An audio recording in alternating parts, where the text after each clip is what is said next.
What is up, obscure mic people? Bark coming at you yet again for the second time today. I'm going to release 2 videos today because I just feel like it. Today, there's one I've yet to see a video on, which is what I like to make my bread and butter. And it's an interface from Tonor, as if you didn't already know. And it's the TX510 202 instead of 2i2, trying to rip something off. Audio interface from Tonor. It does say that it is, 24-bit? Where's that say that at there? Yeah, it's gold. It's hard to see. 192 kilohertz, 24-bit audio interface from Tonor. Tonor. I bought this with my own money because Tonor doesn't love to send me stuff because I'm usually kind of hard on them. It's okay. There it is. There is the Tonor TX510. We're going to open it up, check it out. Something caught my eye about this, and that's why it's here on the channel for you. Got a USB A to C cable here. USB A to C comes with a to C adapter as well. Got some documentation. And then we got this old school looking interface, man. Kind of rad. Right now we're talking on the Yamaha AG06 Mark II. I think that's what it's called. Now we've got this, which is kind of a beast. It doesn't weigh as much as it looks like it would weigh. It is all metal. It is old school looking.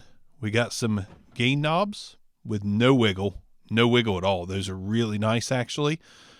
Gain for the inputs, an output. We got instrument buttons. They're like spring-loaded push buttons. We've got the output for the monitors there. This output, that output. What's what? I'm guessing that's headphones, and this is monitors.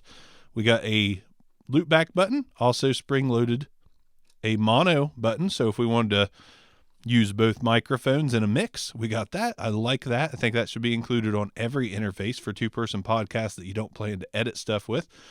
Like, processing the effects, vocals, blah, blah, blah. If you're just happy with the sound that goes in and out. Then we got a direct monitor toggle switch here, and we also have some plastique. Oh, that doesn't want to come off there. Interesting. The knobs come off? Heck yeah, they do. Dude, we can take them all off. Dun, dun, dun, dun, dun, dun. All the knobs are off. Rip, rip. So yeah, we even got some old school knobs. Can switch those out if you want. Pretty cool. Now I got to put them back on. Dun, dun, dun, dun, dun, dun. Definitely invokes simpler times, It's a pretty old school looking interface. All right, we got all the knobs back on again. No wiggle. I like that. On the front, we've got combo jacks here, and we got line outputs on the front. That's kind of strange. And we got a headphone jack. So line outputs on the front. Everything being on the front, that's an interesting choice. I would rather this been on the back with what is on the back, which is next to frickin' nothing. We've got a USB 5-volt USB. We got a USB-C connection, 48 volts phantom power switch, and a power switch, which I do appreciate that. That's awesome that you got a power switch here. Got some rubber feet on the bottom. Again, it's all metal. It's not super heavy, but it feels okay enough. Not inspiring a ton of confidence. I bet there's not much in the chassis here, but it's okay. It's definitely okay. I like the classic look of it for sure, but will it sound as good as the AG06 on the SM58? And will it be able to drive it with minimal noise? We'll find out in like 2 seconds. All right, so now you're hearing the Tonor TX510. The Tonor TX510. I got to say, it just freaked me out because I plugged it in to use on OBS, and it shut down everything. Like all of my equipment went dark for a second, and then it all came back. But then my camera wasn't working, and I had to restart my system. That's never happened before. That was extremely strange. But something I have to show you here is like, look at the colors. Look at the lights. Look at the lights and colors. You've got the output. So this here is the headphone output, and wherever you turn the dial is what you're going to get as far as like the LEDs. So that's actually really cool. Driving my headphones pretty well. And then you can see that the it's hitting green on there when I'm talking into the mic on the first mic input. And it's got a really nice like LED ring going around it. Like this is actually aesthetically really cool. Moving it around too much and making a little bit of static. I am using a cheapish XLR cable. But yeah, that's actually really, really cool that you got all these lights and it's solidly built. And like, this thing is a looker. Like if you want a classic looking style, it actually looks really good. I don't think the preamp sounds as good as the AG06 Mark II, but it's not far off. It's pretty close. I do want to add here that this does add a little bit of low end to whatever mic you're using. So keep that in mind. That could be a good thing if you want more low end. But at the same time, it's not as transparent as the AG06. But for $39, it's not much different. Not different enough to care. And I do have this up, I'd say, to about 90% on the SM58. Let's go ahead and slowly dial it up to see if we have any stepping issues. I didn't hear any stepping issues at all. I'm dialing back down now. Dialing back down, dialing back down. No stepping issues at all. That's pretty impressive, honestly.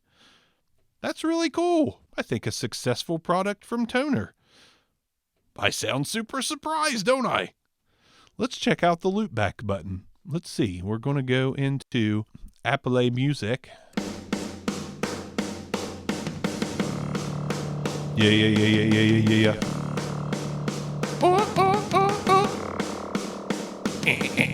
What happened? What did happen? We're sinking.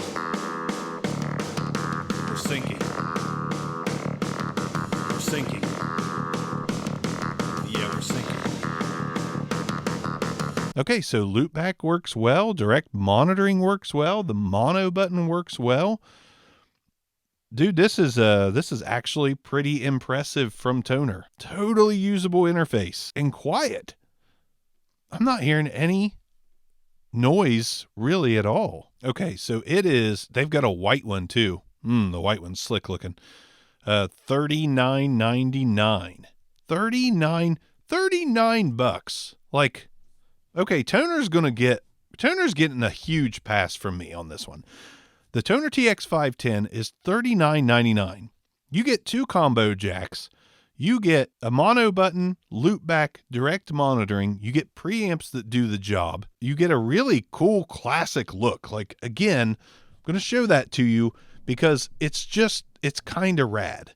I mean, honestly, I don't love that everything comes out the front, but I love the top view of this thing. And when it is on the desk, like, you have access to all those controls really easily. The lights, I don't know. This thing's cool, man. This is the best thing Tonor's made in a long ass time. Good job, Tonor. I haven't said that in a really long time. You did well, Tonor. $39? Like, if you're looking for a freaking 2-channel interface, like 2 XLR combo jacks that'll do the job, and you can hit that mono button, you don't have to worry about stereo tracks if you don't want them, but you can if you want to. Bro, let's BB-SAR the shit out of this thing. I'm actually impressed.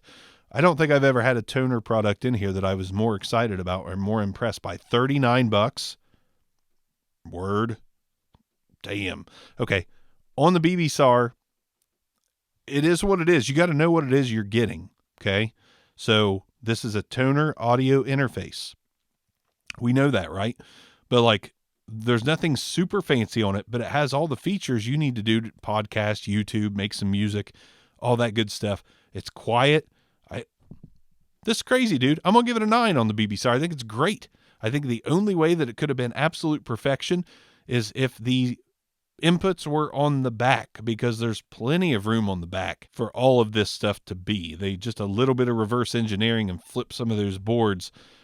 Like, if the front was blank and those knobs were on top, or you just had a headphone jack on the front or a couple headphone jacks, it would have been a 10.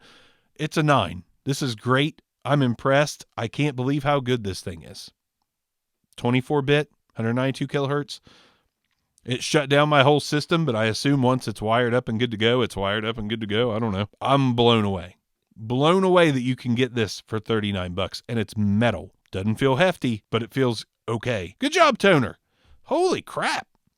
If you're looking for a basic interface, I don't know if you can spend a better $39. This is $39 extremely well spent. That's all I got to say. I'm blown away that Tonor actually nailed one. And they did. They nailed this. And it's original. It doesn't look like anything else on the market. There's no X-Tuga that looks just like it with just different branding on it. Like this is apparently, I guess we'll see if there's another branding on it somewhere else. But, hey, it's good, guys. Good job, Tonor.